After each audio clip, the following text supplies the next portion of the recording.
যাই Bashundhara shopping mall থেকে ঈদের কেনাকাটা করে এসে দেখি মানি ব্যাগে কয় টাকা আছে। জিনিসপত্রের যে পরিমাণ দাম মোটামুটি 4-5 হাজার আছে। ওই বনে একটা শার্ট কিনবো, একটা প্যান্ট কিনবো, আর একটা জনতা কোম্পানির জুতা কিনবো।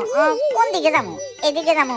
যেই দিকে যাই আগে ছাতাটা ফুরাই নেই। আজ 3-4 দিন হলো ঘন বর্ষণ চলতেছে, আকাশে খুব বৃষ্টি। কেরে ফুটে না কেরে?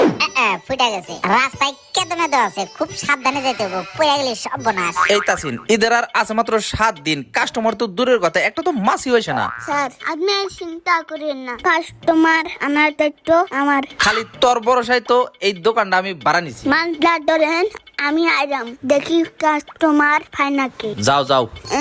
লাখটা কাটকারি পাশি একটা। এই ভাই দাঁড়ান দাঁড়ান। ওরে বাবারে, ভাই ভাই ভাই, কি হয়েছে ভাই? আরে দেখেছেন? কই নিয়ে যান আমারে? এই মার্কেটে কি আপনাদের কোনো দোকান আছে নাকি? ঠিক কইছেন, দোকান আমাদের।